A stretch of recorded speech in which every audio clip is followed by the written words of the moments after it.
peu à l'église aujourd'hui.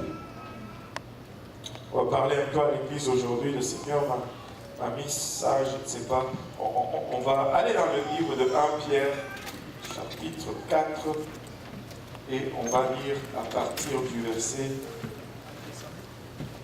7.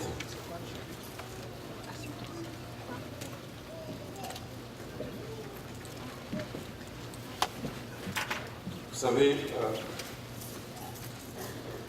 ce matin, je disais à l'église de l'Est, il y a 3 messages, il y a 3 types de messages. Le premier message, c'est le message que Dieu te donne. Il est sublime, il est extraordinaire. Quand il te le donne, les gens pleurent, se répandent, se font baptiser. Les sorciers abandonnent la sorcellerie. Je vous dis, c'est un message puissant. Et puis, il y a le message que tu prépares. Pendant que tu le prépares, il te l'a donné, là tu commences à le préparer. Là les gens ne pleurent plus, mais quand même ils se répandent. Les sorciers te résistent, et toutes ces choses. Et finalement il y a le message que tu prêches. Là les gens te regardent, comme ils te regardent maintenant. Alléluia. 1 Pierre, chapitre 4, verset 7. Si vous l'avez trouvé, dites Amen. Amen. La Bible nous dit la fin de toute chose est proche. La fin de toute chose est proche. Si Pierre pouvait le dire, combien davantage pouvons-nous le dire aujourd'hui, 2000 ans plus tard? La fin de toute chose est proche. Soyez donc sages et sobres pour vaquer à la prière. Avant tout, ayez les uns pour les autres une ardente charité, car la charité couvre une multitude de péchés. Exercez l'hospitalité les uns envers les autres sans murmure, comme des bons dispensateurs des diverses grâces de Dieu, que chacun de vous mette au service des autres le don qu'il a reçu. Si quelqu'un parle, que ce soit comme annonçant les oracles de Dieu. Si quelqu'un remplit un ministère, qu'il le remplisse selon la force que Dieu communique. Afin qu'en toute chose, Dieu soit glorifié par Jésus-Christ, à qui appartient la gloire et la puissance au siècle des siècles. Amen.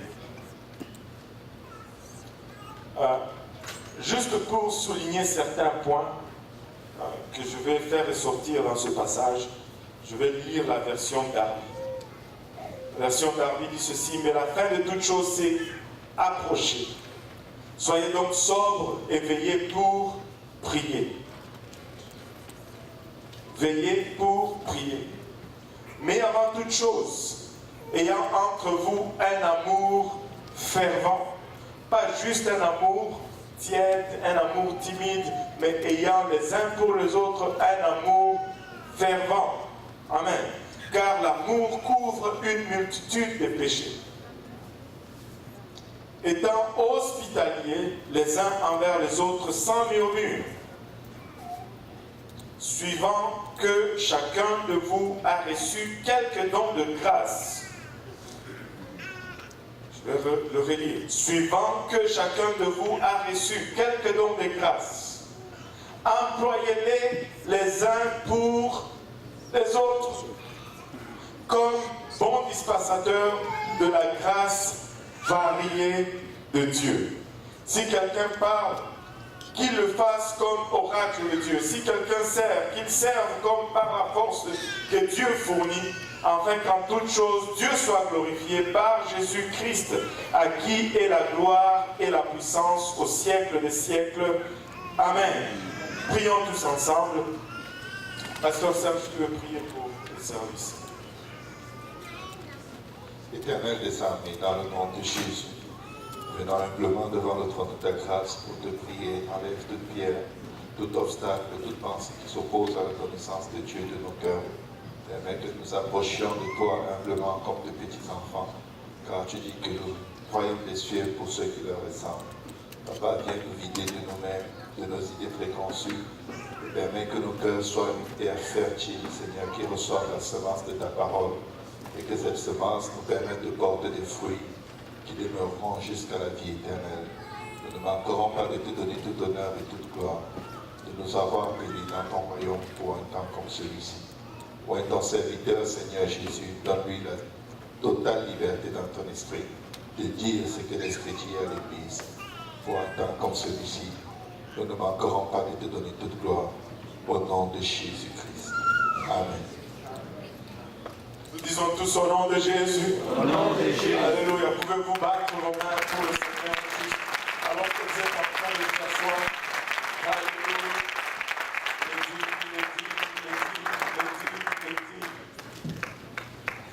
Alléluia. Alléluia. Je voudrais juste amener à l'attention de la congrégation aujourd'hui quelques points en ce qui concerne notre marche avec Dieu. Et c'est que je ressens vraiment que Dieu a en vue pour son Église et pour chacun de nous ici présents en ces lieux aujourd'hui. Premièrement, je sais que si vous êtes là, c'est par choix. Amen. Nous sommes au Canada, un pays libre, où tout le monde clame sa liberté. Tu ne peux forcer personne à rien faire. Même un enfant sait qu'il a le droit. J'ai le droit, ils disent tout ça, les enfants. Et si c'est un pays difficile où tu peux forcer quelqu'un à faire quelque chose. Donc c'est en toute liberté, personne n'a mis une arme sur quelqu'un pour que tu sois ici. Et même lorsqu'on rentre, on garde toujours les portes ouvertes. Tu peux te lever, partir, tu peux retourner, rentrer. Donc on agit en toute liberté et c'est mieux comme ça parce qu'on ne peut servir Dieu autrement que librement. On ne peut pas servir Dieu autrement que librement. Amen. Mais quand nous venons servir Dieu, quand nous venons dans toute liberté servir Dieu, il est très nécessaire et très important que nous puissions le servir selon ses termes. Tu sais, c'est bon que de venir à l'église, mais c'est une autre chose que de servir Dieu. Et tu ne peux pas servir Dieu selon tes termes, tu ne peux le servir que selon ses termes. Maintenant, moi je crois que nous, comme Église et comme peuple, nous sommes arrivés à une place où Dieu désire certaines choses pour nous. Mais pour que ces choses se forment, ou que ces choses puissent prendre place, que ces choses puissent exister, nous devons nous conformer à ce que Dieu désire pour nous. Il y a certaines choses que je suis convaincu que Dieu veut pour nous tous ici. Et la première des choses que je suis convaincu que Dieu veut, c'est que Dieu veut que nous augmentons l'importance de notre identité et de notre destinée ou de nos objectifs comme Église et comme personne individuellement. Dieu veut que tu soulignes et que tu augmentes l'importance de qui tu es dans le Seigneur. Laisse-moi te dire ceci, nous avons tous une identité.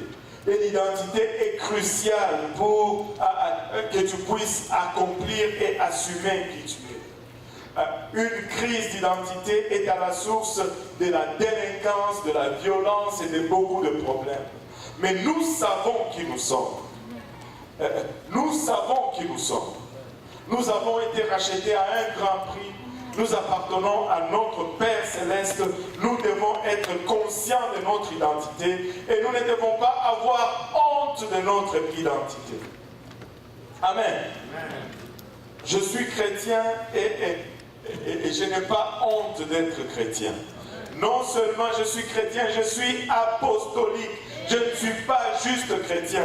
De nos jours, il est nécessaire de définir cela. Si tu dis juste tu es chrétien, on peut te mettre peu importe. Les catholiques disent qu'ils sont chrétiens. Les kimbanguistes disent qu'ils sont chrétiens. Les Ambemalam disent qu'ils sont chrétiens. Et tous il y a plein de chrétiens. Mais nous sommes des apostoliques.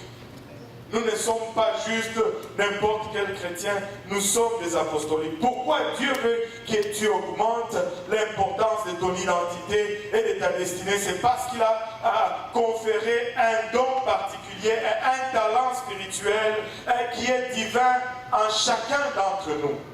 Chacun d'entre nous, quand nous venons à Dieu, nous venons les mains vides. Mais quand nous commençons à le servir, Dieu ne nous laisse pas vides. Il nous confère à chacun de nous un don en particulier. Nous avons tous reçu le Saint-Esprit. Mais nous avons tous des dons en particulier. Moi, je ne suis pas, par exemple, le frère Gériel. Ce type-là, il peut jouer au piano, il peut jouer à la basse, il peut jouer à la guitare. Moi, si tu me mets là-bas pour jouer au piano, vous allez fuir ici. Moi, je ne suis pas lui. Moi, je parle beaucoup, lui, il parle à peine. Donc, on me donne le micro et lui, on lui donne le piano. Moi, je ne suis pas le frère Mutombo, même si des fois, on nous confond. Je n'ai pas son calme, je n'ai pas sa grâce, je n'ai pas sa patience. Le type, il est patient.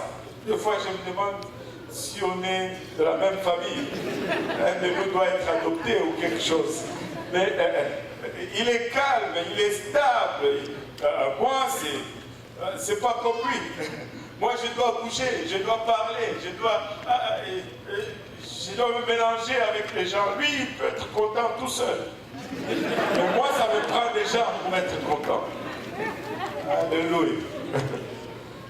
Mais à chacun, aussi, autant que nous sommes différents, nous sommes tous appelés à apporter notre don. Et quand on met tout cela ensemble, ça devient une force et une puissance extraordinaire. Et je crois que Dieu veut que nous augmentons l'importance de notre identité personnelle.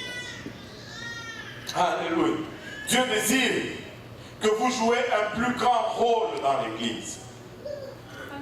Le temps de juste venir à l'église et de juste s'asseoir et puis partir et puis on oublie ça, ce temps est révolu. Nous n'avons plus beaucoup de temps.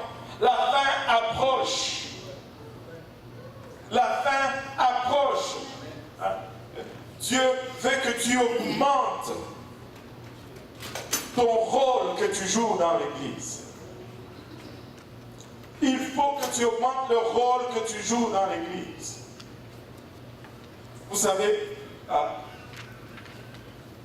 si tout le monde participait, ça serait très facile.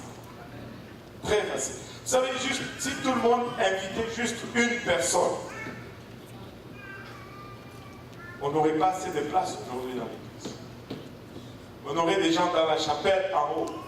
Dieu veut que tu joues un plus grand rôle dans l'église. Tu peux faire quelque chose. Tu peux faire quelque chose. Tu peux ramasser un bout de papier qui traîne dans le sanctuaire.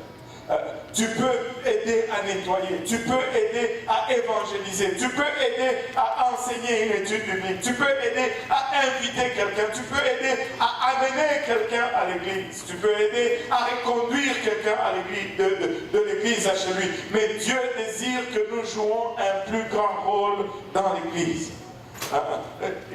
Notre philosophie n'est pas de venir à l'église pour recevoir, mais de venir à l'église pour donner. Qu'est-ce que je peux faire pour l'église? Qu'est-ce que je peux faire pour avancer l'œuvre de Dieu? Dieu a besoin que vous mettiez une plus grande valeur sur les dons que vous avez reçus. Que vous valorisez le don. Et très souvent, nous allons passer du temps à regarder le don de quelqu'un d'autre.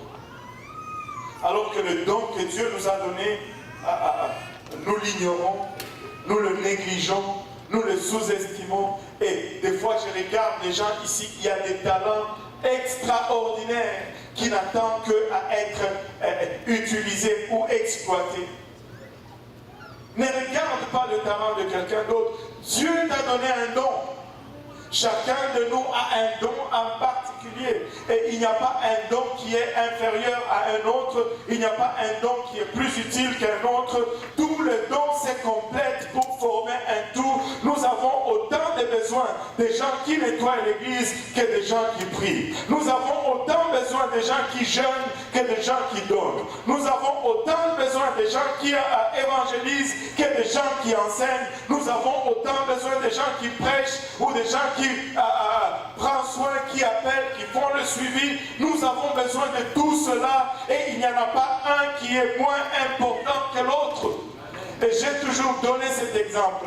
Nous pouvons avoir le meilleur message, nous pouvons prêcher fort et tout, mais si nos visiteurs ou nos invités viennent et ils vont dans nos toilettes et qu'ils trouvent les excréments partout sur les murs des toilettes, je ne pense pas qu'ils vont revenir à notre église, peu importe le message que nous prêchons.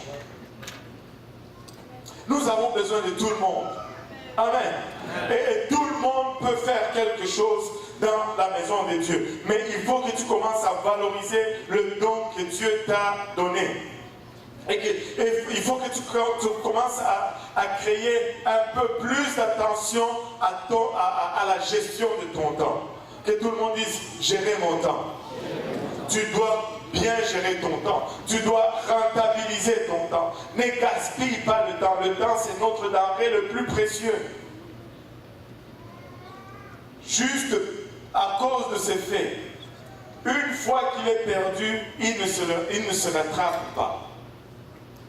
Tu peux prier comme tu veux. Tu peux jeûner comme tu veux. Tu ne vas jamais rajeunir.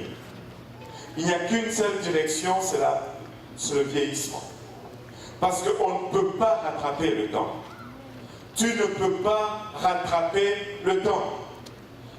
Alors, la seule option que nous avons, c'est de bien le gérer. Ne dors pas inutilement. Ne gaspille pas ton temps inutilement. N'erre pas ça et là et gaspiller le temps. Même le temps, c'est Dieu qui nous l'a alloué.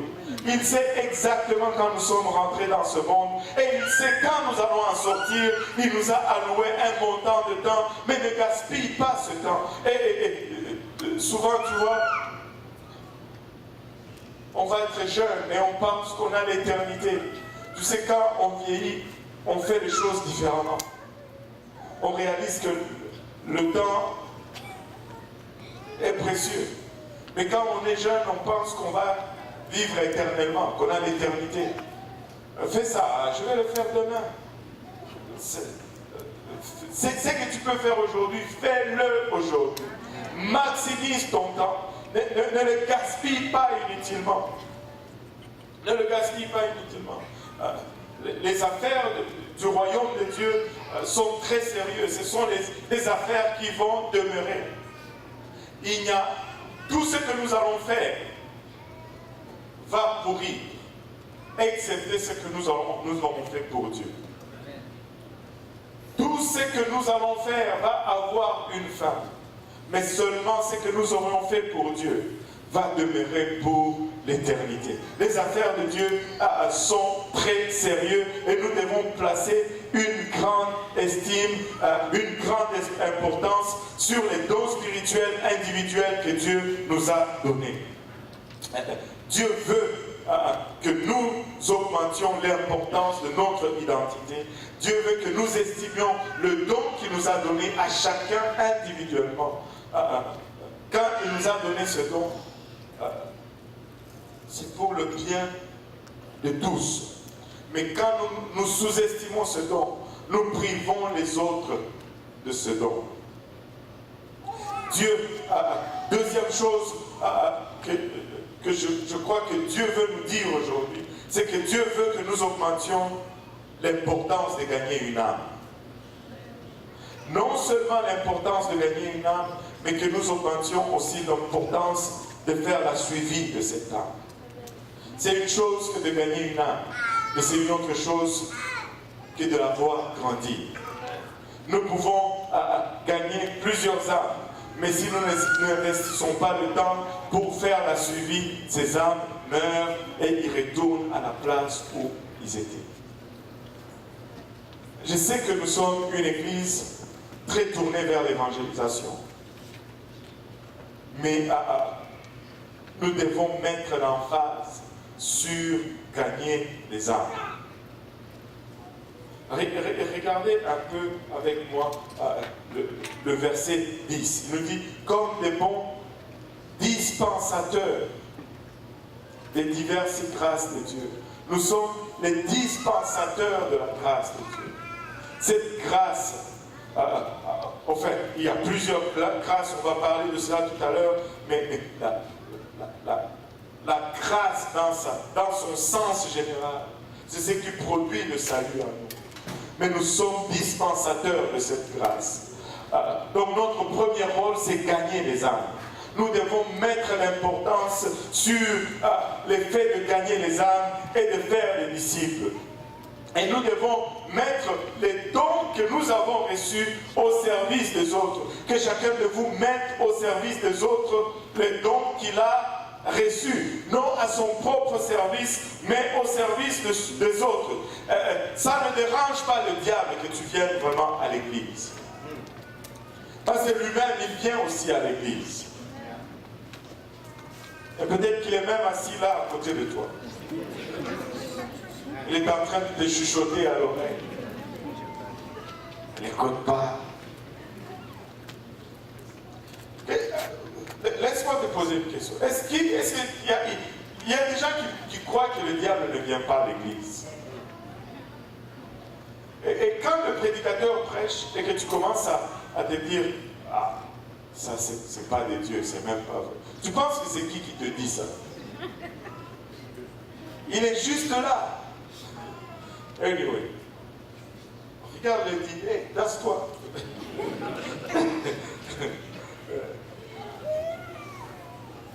Dieu veut que tu utilises maintenant. Ça ne dérange pas au diable que tu viennes à l'église. Que tu viennes à l'église, ça ne le dérange pas.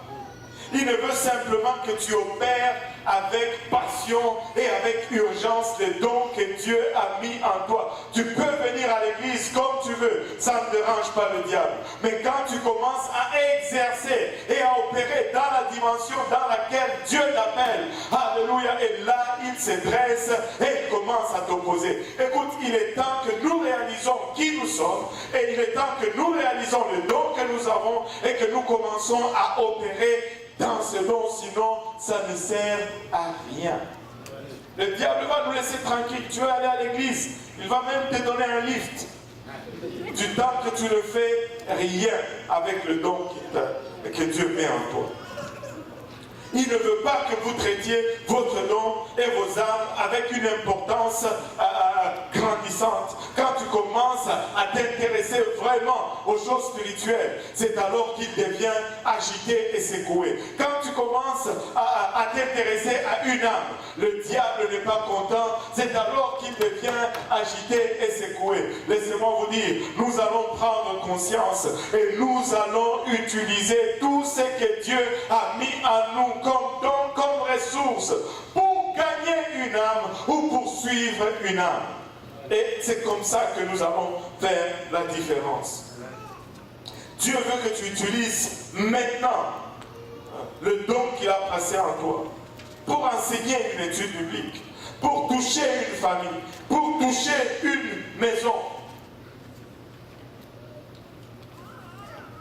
Mais pour le diable, venez seulement à l'église. C'est bon. Du temps que tu n'utilises pas ton don, c'est bon. Au fond, le diable veut que tu sois ces genres de chrétiens paresseux, indifférents. La parole de Dieu est prêchée avant la prédication et après la prédication, c'est pareil. Insouciant, quand on parle de la prière, tu es totalement absent, égoïste, tout est centré sur toi. Quand on prêche, c'est contre toi qu'on prêche. Quand on ne prêche pas, on n'a pas prêché à cause de toi et tout est centré sur toi. Non, non, non, non. Nous avons une âme. Nous avons une âme à suivre. Dieu a mis un don en moi. Je vais être partenaire avec mon frère. Je vais être partenaire avec ma soeur. On va s'asseoir ensemble. On va planifier. On va faire un complot pour aller gagner une autre âme. On va se mettre ensemble. On va faire un autre complot pour aller gagner. Il n'y a rien de tel. Quand tu vois des jeunes qui se mettent ensemble, qui organisent, qui planifient pour aller gagner une autre âme, et ça planifie. Et on va l'inviter au restaurant, on va l'inviter à la maison, on va sortir tel jeu, on va faire. Et le but, c'était juste gagner une âme. Et c'est à cela que Dieu nous appelle. Il n'y a pas autre chose. C'est à cela que Dieu nous appelle. Mettre à la disposition de gain des âmes tout ce qu'il a placé à nous comme don. Les diables nous disent toujours, tout ce que nous faisons n'est pas important en ce qui concerne l'œuvre de Dieu. Et c'est ce qu'il a dit la même chose à elle. Dieu a-t-il réellement dit? Non, c'est pas important. Tu peux manger, même au fait, si tu manges même, ça va être mieux. Et il va toujours souffler dans le sens contraire de ce que Dieu est en train de faire. Si ça commence à être contraire, et ça c'est un phénomène que je n'ai jamais compris. Mes chers collègues, regardez ceci. L'Église n'est pas parfaite. Mais Dieu travaille. Moi, je ne suis pas parfait, c'est pourquoi l'Église n'est pas parfaite. Toi non plus, tu n'es pas parfait, c'est pourquoi l'Église n'est pas parfaite. Donc, dans notre imperfection, nous imperfectionnons l'Église. Mais Dieu est au milieu de son Église. Dieu travaille. Le plus important, c'est que nous regardons dans la même direction et nous poussons dans la même direction afin que nos efforts ne s'annulent point. Si nous commençons à pousser dans des directions contraires, devinez ce qui va arriver. Nos efforts vont s'annuler. Si tu pousses vers la gauche, moi je pousse vers la droite, on ne va aller ni à gauche ni à droite, on va se retrouver à la même place. Mais si d'un commun accord, nous nous disons, nous c'est à droite que nous allons aller et que nous poussons tous vers la droite. Écoute, demain, nous allons être un peu plus à droite. Et après-demain, nous allons être un peu plus à droite. Et ainsi, nous allons atteindre notre objectif. Amen. Nous devons ramer dans la même direction. Nous devons aller dans la même direction. Nous avons plusieurs idées, plusieurs méthodes. Mais oublie les méthodes. Ce qui est important, c'est la doctrine. Si nous nous mettons juste d'accord que nous allons utiliser la méthode mise en place, nous allons avoir le réveil. Amen. Nous allons avoir le réveil. Mais si chacun commence à venir avec sa méthode, ça va être la confusion et la cacophonie et on ne va pas s'en sortir. Et laissez-moi vous dire, ce que j'ai appris au sujet des méthodes, c'est que toutes les méthodes marchent. Amen. C'est juste une question de travail que tu investis dans la méthode.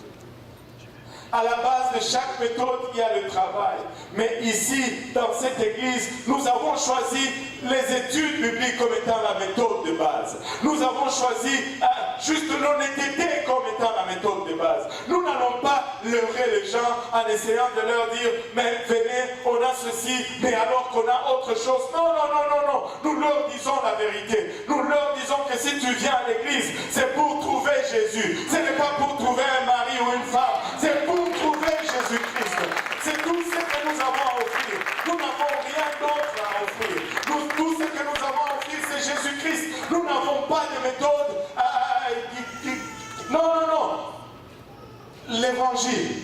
Nous n'avons rien d'autre. L'évangile. Écoute, si tu suis l'évangile et tu vis selon les préceptes de Dieu, ta vie va être améliorée. Tu ne vas peut-être pas tout avoir, mais tu vas avoir une vie de paix. Tu ne vas peut-être pas atteindre tous tes objectifs, mais ta vie sera toujours une vie de satisfaction. Tu ne vas peut-être pas être accepté par tout le monde, mais laisse-moi, je peux te garantir, le Seigneur va t'accueillir.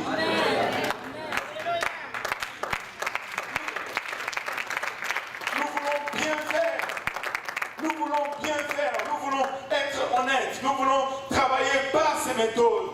Nous ne voulons pas de cacophonie, de désordre. Non, non, non, non, non, non, non, non. Non, non, non. Dieu veut que nous augmentions notre considération de notre identité. Dieu veut que nous augmentions notre rôle dans l'Église. Et c'est pourquoi il nous dit ces choses aujourd'hui. Parce qu'il veut que nous les fassions de la bonne façon.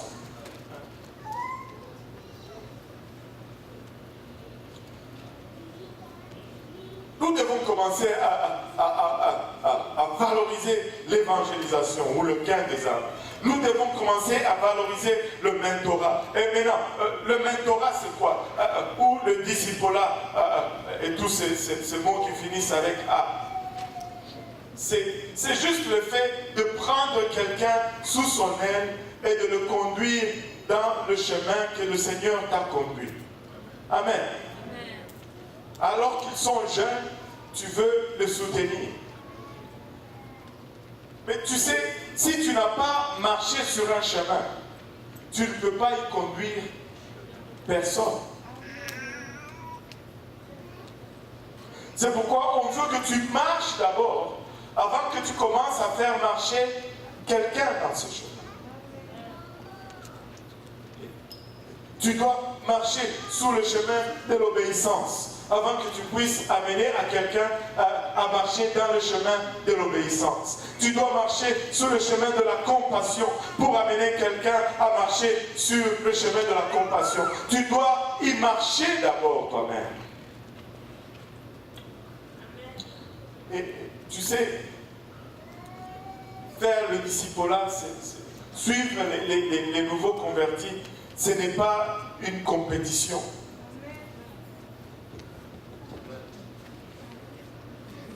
Ce n'est pas une compétition. Nous ne sommes pas là en train de tenir une liste pour voir qui va enseigner plus les études bibliques, qui va faire plus de suivi. Non, non, non, non, non, non, non. Il faut être raisonnable. Si tu t'éparpilles trop, tu n'es plus efficace dans ce que tu fais. Nous sommes nombreux. Amen. Nous sommes très nombreux. Donc, tu en laisses aussi un peu aux autres. Je pense que le son ne fonctionne pas. Tu en laisses aussi un peu aux autres. Tu ne peux pas prendre tous les nouveaux convertis pour toi-même.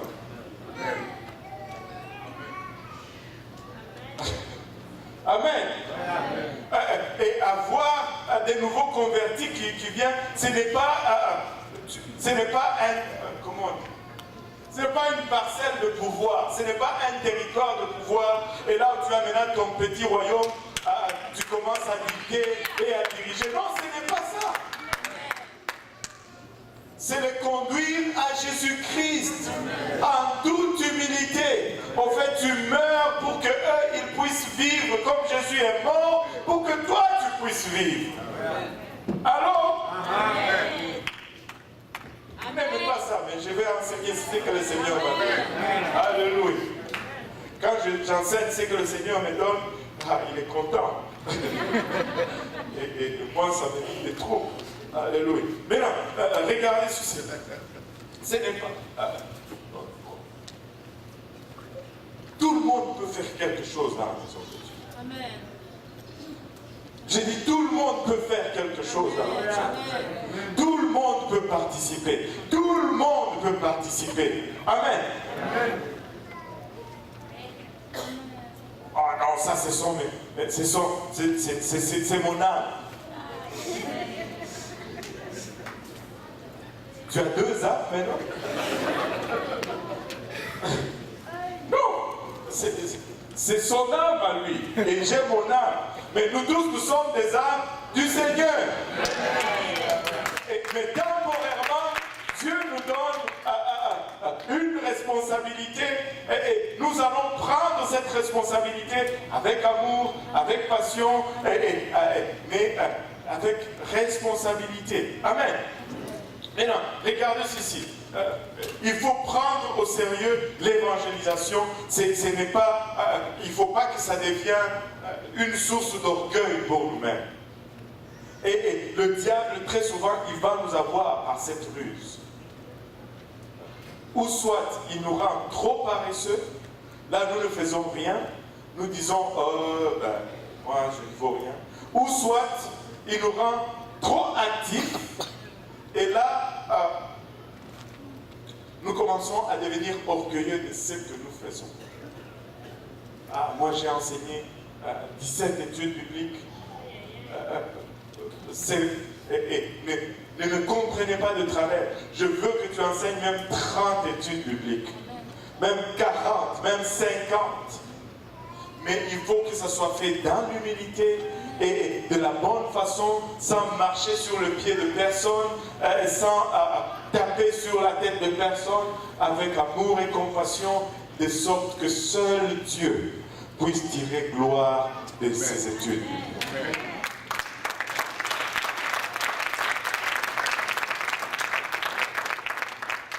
Vous savez, vous ne pouvez accomplir vos dons que par la grâce variée de Dieu.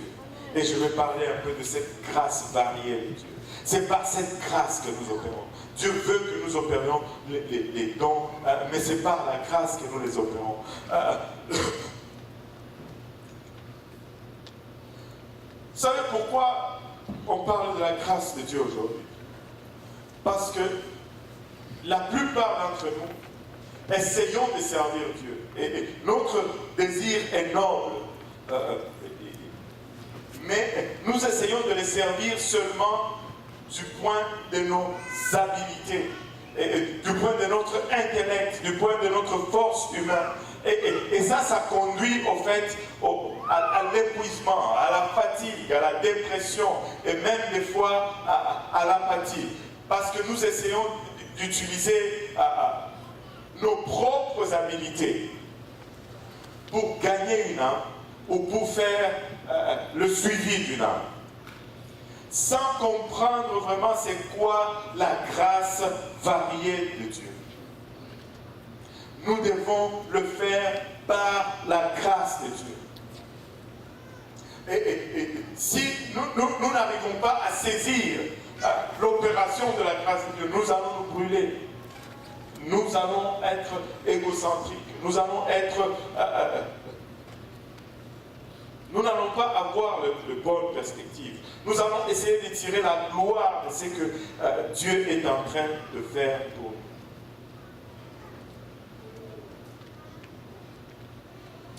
Tu sais, si tu n'opères pas par la grâce de Dieu, une de ces choses qui va se manifester, c'est que tu vas avoir la crainte d'échouer ou la crainte d'être blessé. Parce que ce n'est pas Dieu qui conduit, mais c'est toi qui conduis. Mais alors que Dieu va nous conduire dans des tâches, des responsabilités et des situations plus larges que nous n'avons prises jusqu'à présent, il est plus que impératif que nous réalisons et que nous saisissons la grâce de Dieu, afin que nous puissions prendre ces responsabilités sans peur. Parce que nous allons réaliser que nous ne nous appuyons pas sur nos capacités, mais nous nous appuyons sur Dieu, sur la grâce variée de Dieu. Il ne faut pas traiter l'œuvre de Dieu comme juste un travail routinier que tu fais chaque semaine. Le lundi, je vais à l'étude biblique. Le mardi, je vais à l'évangélisation. Et le mercredi, l'étude biblique. Le jeudi, ok, je reste d'être à la maison. Le vendredi, j'y peignais. Non, ce n'est pas une routine. Ce n'est pas une routine. C'est l'éternité que tu es en train d'affecter et d'influencer jour après jour, après jour, après jour. Le monde spirituel n'est pas routinier du tout. Ce n'est pas une routine, ce n'est pas juste une tâche vulgaire et routinière que nous sommes en train de faire. Si nous tombons dans cette façon de faire ou de penser, nous allons commencer à rechercher, tu sais, cette sensation de satisfaction. Quand tu fais un travail, il y a toujours un désir d'être satisfait dans ton travail après. Si ce n'est pas là, tu es insatisfait et tu commences à ne pas aimer ton travail. Et nous allons commencer à chercher ces désirs ailleurs que en Dieu. Nous allons commencer à chercher ces désirs dans la reconnaissance des autres. Nous allons commencer à chercher ces désirs dans l'approbation des autres, comment les autres nous regardent. Non, non, 1000 fois non. Nous ne tirons pas notre satisfaction de ce que les gens pensent ou disent. Notre seule satisfaction, c'est l'approbation du Seigneur Jésus-Christ. La vraie satisfaction vient là-haut. Nous ne recherchons aucune autre reconnaissance que celle de l'homme dont les mains et les pieds sont marqués de cicatrices de clous. C'est la seule reconnaissance que tu dois rechercher. C'est la seule satisfaction que tu dois chercher. Et sans la grâce variée de Dieu, on tombe dans ces pièges-là. On tombe dans la recherche de satisfaction les uns envers les autres. On tombe dans la recherche de l'intérêt personnel. Où on commence des fois même à chercher cette reconnaissance, même des gens qui ne connaissent même pas Dieu, qui n'ont aucune crainte de Dieu. On veut juste qu'ils nous regardent et qu'ils disent « Waouh, lui, il sert Dieu », alors qu'ils n'ont aucune idée de ce que Dieu veut ou attend. Ça devient une zone très dangereuse. Et nous ne voulons pas faire cela. Si tu traites une relation importante comme juste une relation ordinaire, c'est là, cette relation va perdre son identité. Et ce qu'elle est supposée produire, elle ne va plus produire. Nous avons une relation privilégiée avec Dieu. Nous avons une relation importante avec Dieu. Et nous devons traiter cette relation avec toute importance et toute sérieuxité. Tu dois prendre le temps de prier chaque jour. Et seul. Tu dois prendre le temps de lire ta Bible chaque jour. Tu n'as pas besoin de dire cela à personne. Personne n'a besoin de savoir combien de temps tu pries. Personne n'a besoin de savoir combien de temps tu lis ta Bible. Mais tu dois le faire. Écoutez-moi pour un moment, les jeunes, même les pas jeunes, on va dire. Écoutez-moi pour un moment. Très souvent, quand nous commettons le péché, c'est parce que nous n'avons pas assez prié. C'est parce que nous n'avons pas assez lu la parole de Dieu. C'est parce que nous n'avons pas passé assez de temps dans la présence de Dieu. Et je ne voudrais pas que tu commences à faire ministère. Si ton temps de ministère est plus que ton temps de prière, tu es dans une place dangereuse. Très souvent, c'est très difficile pour quelqu'un qui a prié, qui a passé du temps dans la prière, dans la lecture de la parole de Dieu, et de sortir de ces lieux de prière et d'aller à l'encontre même de cette parole qu'il vient de lire, à l'encontre même de cette sensation qu'il a ressentie lorsqu'il a prié. Très souvent, quand nous sommes en train de commettre le péché, c'est parce que nous n'avons pas assez prié. Nous n'avons pas prié. Dis-moi, tu viens de lire la parole de Dieu. Elle t'a dit comment tu vas agir et tu vas sortir et faire totalement le contraire de ce que tu viens de lire. Il y a un problème. Nous ne lisons pas assez la Bible. Ou sinon, nous le faisons mais avec une autre motivation. Nous voulons lire pour être reconnus ou pour faire les études bibliques. Et des fois, tu sais, la connaissance, des fois, elle enfle. Tu sais, et ça, c'est un piège que le diable nous tend toujours. Surtout nous, les apostoliques, nous étudions la parole de Dieu et nous rencontrons les gens qui ne connaissent pas la parole de Dieu. Ce n'est pas pour nous montrer supérieurs dans la connaissance de la parole de Dieu. C'est pour les conduire au salut que nous avons cette connaissance. En toute humilité, nous leur présentons comme un médecin présente le médicament. Le médecin ne vient pas vers toi avec une supériorité de connaissances pour te démontrer combien il connaît. Ça t'est égal ce qu'il connaît. Ce que tu veux, c'est qu'il te soigne. Et l'âme perdue, ça lui est égal ce que tu connais. Et si tu peux juste lui montrer le chemin du salut. Juste le chemin du salut. Dieu veut que nous jouions un plus grand rôle dans son Église. Amen. Alléluia. Ça, c'est une bonne prédication.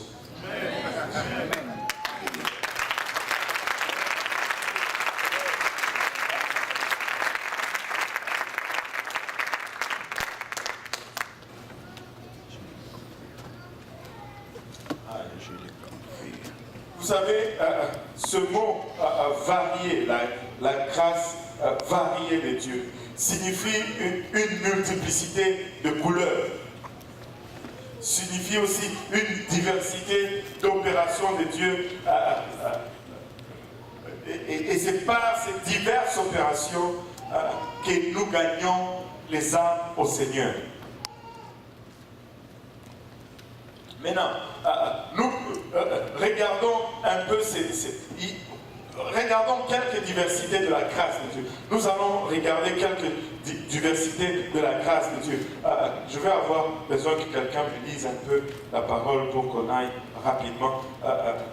Nous allons regarder quelques diversités de la grâce de Dieu. La grâce par elle-même. Regardons Ephésiens 2, 8 et 9. Et nous pouvons aussi regarder autre chose. Ephésiens 2, 8 et 9. Éphésiens 2, 8 et 9. Car c'est par la grâce que vous êtes sauvés, par le moyen de la foi, et cela ne vient pas de vous, mais c'est le don de Dieu. Ce n'est point par les œuvres, afin que personne ne se glorifie. Wow. Tu sais, cette grâce qui sauve, ce premier. Lis-moi aussi Romains 6, 14. Tant qu'on y est. Romains 6, 14, rapidement. Romains 6, 14. La Bible dit, car le péché n'aura point de pouvoir sur vous, puisque vous êtes non sous la loi, mais sous la grâce. Alléluia. Regardez ceci. Ça, c'est le tout premier niveau de grâce qui me rappelle comment je dois conduire toutes les affaires de l'Église. Ce n'est pas par les œuvres pour que personne ne se glorifie. Je ne dois pas chercher à tirer quelconque gloire de ce que Dieu est en train de faire. Mais je vais juste tout faire par la foi en Dieu et avec la grâce de Dieu. Et cela veut dire, je n'analyse pas. Cela veut dire, je n'intellectualise pas. Cela veut dire, je ne sais pas les disséquer. Tu peux t'asseoir, il y a beaucoup d'autres versets. Tu vas lire beaucoup. Bon, il nous reste pas 30 ans. Maintenant, je n'intellectualise pas toutes les relations difficiles que je vais avoir. La puissance de la grâce est le facteur décisif qui va choisir l'opération de ce que Dieu a mis en moi. Mais tout ce que je dois faire, c'est de mettre ce que j'ai au service des autres. As-tu vraiment... si nous analysons très bien, la plus grande partie de nos de conflits, ou la plupart des sources de conflits que nous allons avoir, c'est au moment où nous arrêtons de servir l'autre, où nous commençons à nous servir nous-mêmes. Et si je suis en train de te servir, tu vas m'aimer. Il n'y aura pas de problème. Allô? N'est-ce pas? Mais très souvent, c'est quand nous commençons à nous servir nous-mêmes. C'est là où les troubles commencent. Mais si avec grâce, je me mets au service des autres, ça va juste bien aller. On va éviter beaucoup de troubles si je sers seulement avec grâce. Et le verset 10 nous le rappelle, 1 Pierre 4, 10, je vais le lire celui-ci, suivant que chacun de vous a reçu quelque chose, quelques dons de grâce, employez-les les uns pour les autres comme bons dispensateurs de la grâce variée de Dieu. Amen. Maintenant, il y a ce que la Bible nous dit aussi, une grâce multipliée. Regardez 2 Pierre chapitre 1, à partir du verset 2 jusqu'au verset 10. Que la grâce et la paix vous soient multipliées par la connaissance de Dieu et de Jésus notre Seigneur. Que la grâce et la paix vous soient multipliées. Je veux la grâce multipliée. Amen. Je veux que la grâce soit multipliée. Continue. Comme sa divine puissance nous a donné tout ce qui contribue à la vie et à la piété, au moyen de la connaissance de celui qui nous a appelés par sa propre gloire et par sa vertu, lesquels nous assurent de sa part les plus grandes et les plus précieuses promesses, afin que par elles vous deveniez participants de la nature divine, en fuyant la corruption qui existe dans le monde par la convoitise. À cause de cela même, faites tous vos efforts pour joindre à votre foi la vertu, à la vertu la science, à la science la tempérance, à la tempérance la patience, à la patience la piété, à la piété l'amour fraternel, à l'amour fraternel la charité. Car si ces choses sont en vous, et y sont avec abondance, elles ne vous laisseront point oisives ni stériles pour la connaissance de notre Seigneur Jésus-Christ. Mais celui qui en ces choses, mais celui en qui ces choses ne sont point est aveugle. Il ne voit pas de loin, et il a mis en oubli la purification de ses anciens péchés.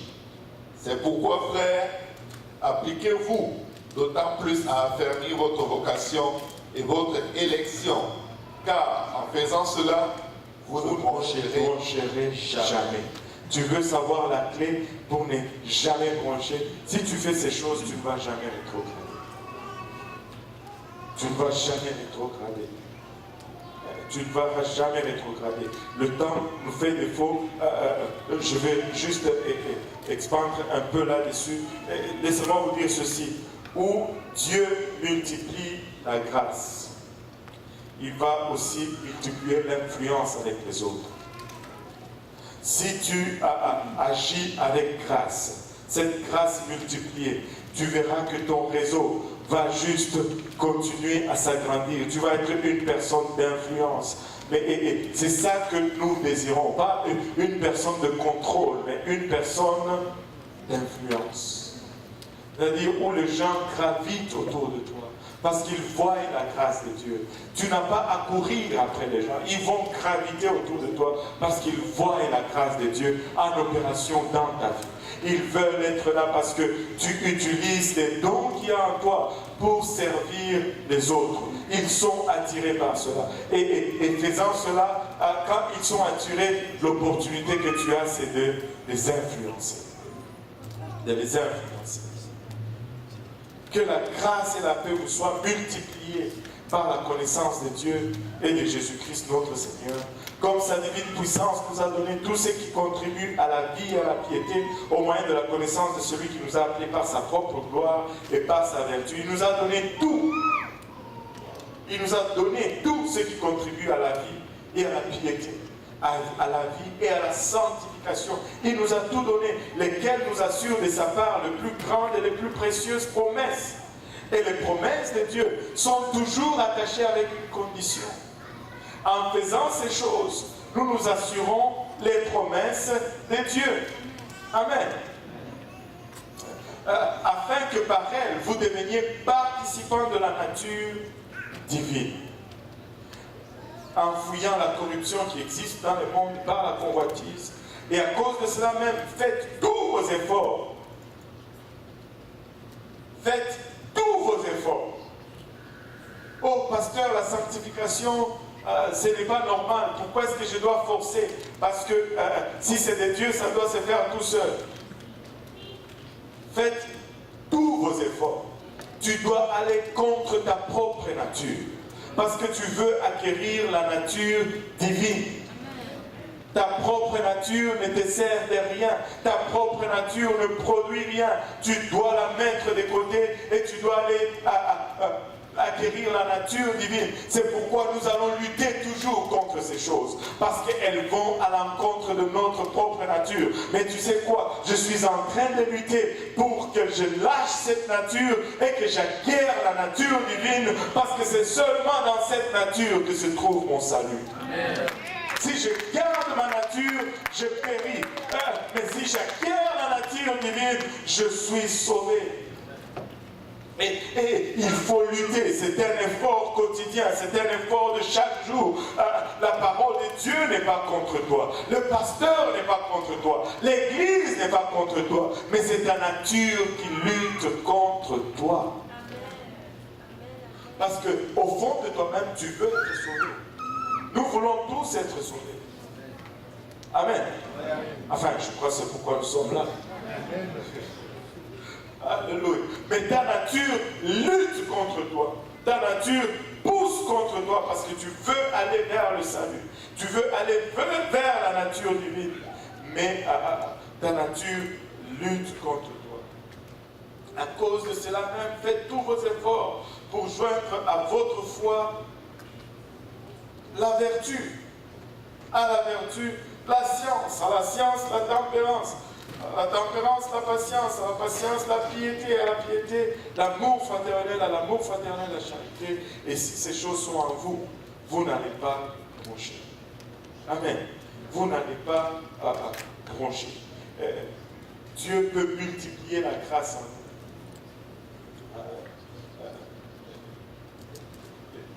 Dieu peut multiplier la grâce en nous. Et il veut multiplier la grâce en nous. Et cette grâce multipliée va augmenter notre influence et notre contrôle. Amen. Amen. Et l'Église ne peut opérer dans la foi que par la grâce. L'Église ne peut opérer dans la foi que par la grâce. Si la grâce n'est pas là, l'opération de la foi n'est pas là. Parce que si la grâce n'est pas là, l'intérêt est personnel. Et Dieu n'est pas là pour satisfaire nos intérêts personnels. Mais si, de façon désintéressée, je désire la guérison de mon frère, la foi opère d'une façon puissante. La foi opère d'une façon puissante. Nous utilisons souvent ces termes, la compassion. Écoute, on ne voit pas beaucoup de miracles parce que nous n'opérons pas par compassion. Très souvent, nous opérons par orgueil ou par publicité. Nous voulons que le miracle, quand je prie, le miracle arrive et comme ça, on va voir que je suis très spirituel. Ça n'a rien à voir avec la spiritualité. Ça a tout à voir avec la grâce de Dieu. Si tu comprends que c'est par la grâce, tu vas réaliser que des fois, tu as commis le pire de péché aujourd'hui et juste parce que tu avais la compassion, tu avais la grâce, tu pries pour quelqu'un et Dieu fait un miracle. Et le danger, c'est que tu commences à croire que Dieu a fait un miracle. C'est ça qui dit que ta relation est correcte avec Dieu. Non, ta relation n'est pas correcte avec Dieu. Ça n'a rien à voir. Si tu vois la présence de la puissance de Dieu, c'est par la grâce que cela. Et si nous comprenons que c'est par la grâce que ces choses arrivent, nous allons avoir un exercice de notre foi plus grande. Et nous allons marcher droitement dans une relation saine avec Dieu. La grâce de Dieu. Que tout le monde dise la grâce de Dieu. Alléluia. Nous avons reçu cette grâce, mais nous avons difficile à la donner. Et plus que nous ne la donnons pas, Dieu ne la multiplie plus. Alléluia. On va continuer peut-être cette leçon prochainement. Je n'ai pas fini. J'ai encore 3 points ou 4 points à faire. Mais nous avons besoin de la grâce de Dieu en opération.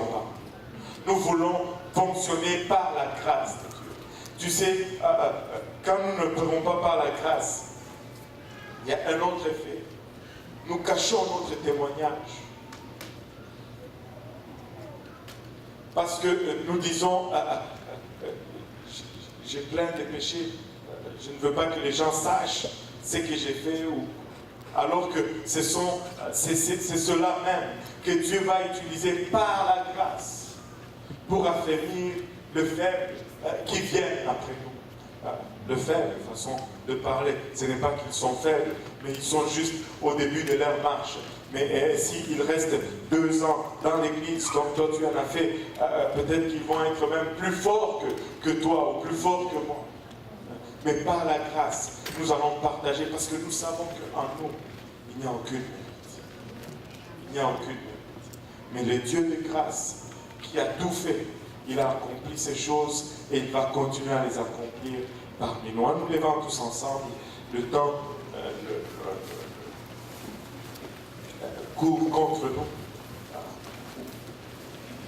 Mais Dieu veut que nous soyons plus impliqués dans son Église. Amen. Dieu veut que nous fassions plus. Dieu a mis en chacun de nous un don. N'est pas opérer dans ce don, c'est priver les autres de ce que Dieu a mis en toi pour eux. Amen. Le don de Dieu, ce n'est pas pour notre propre édification, c'est pour l'édification des autres. Et si nous le faisons par la grâce, Dieu va multiplier. Dieu va multiplier la grâce. Dieu va juste multiplier la grâce.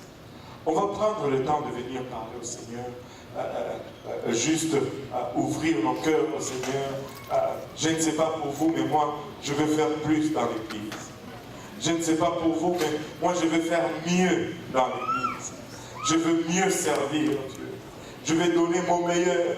Et je vais le faire sans quelconque arrière-pensée ou motivation. Que les gens me voient, je veux le faire. Que les gens ne me voient pas, je veux faire quand même. Que les gens disent, je veux faire. Que les gens ne disent pas, je veux faire, parce que je veux que la grâce de Dieu puisse opérer en moi.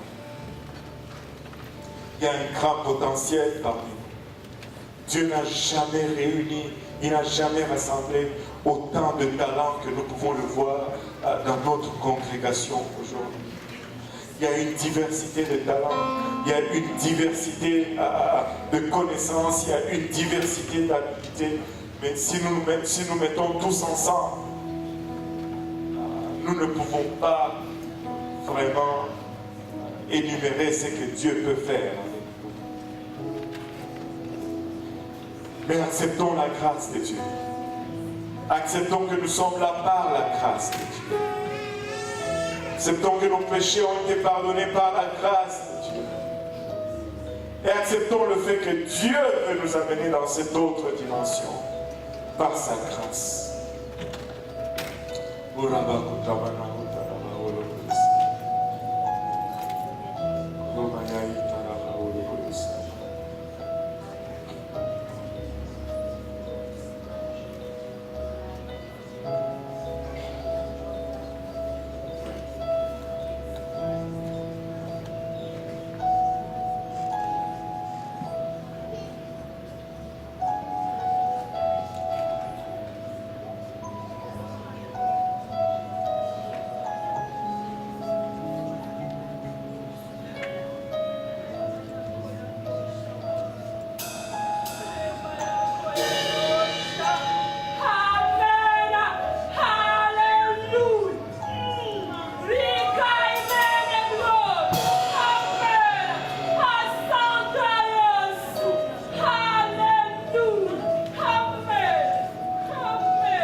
Dieu désire plus de ta part.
te couvrir de sa grâce.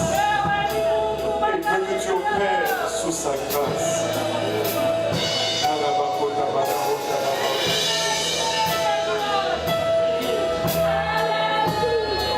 Tu ne peux pas opérer sur tes habilités.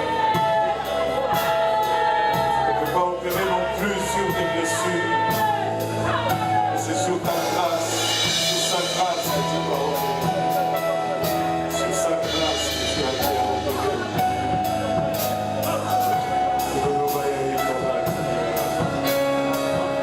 Oui, Jésus.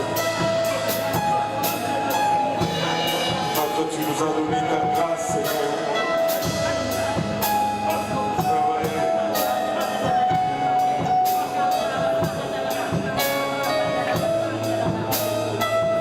Tu peux aller encore plus loin. Tu peux t'abandonner à la présence de ton Dieu et laisser t'établir sur sa grâce. Il n'y a aucune mérite en toi. Aucune mérite en nous. Si ce n'est de ta grâce, Seigneur Jésus-Christ, que nous ne serons pas là. Aide-nous alors, Seigneur, à opérer seulement, Papa, par cette grâce, Seigneur. Malabaya Ketamana Otala.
Pour sa grâce, il nous couvre de sa grâce, il nous couvre de sa grâce.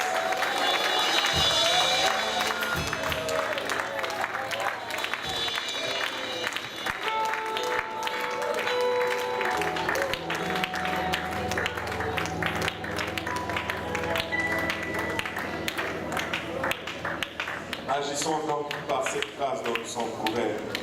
Amen. La grâce de Dieu. la source de tout salut. Alléluia.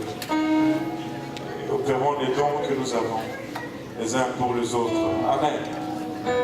S'il y en a qui veulent être baptisés, nous avons l'eau, nous avons des vêtements de réchange, ça ne prend que votre obéissance. Si vous voulez continuer à prier, vous pouvez aller prier dans le sous-sol, accéder le sanctuaire au service espagnol. Alléluia. Gloire au nom de Jésus.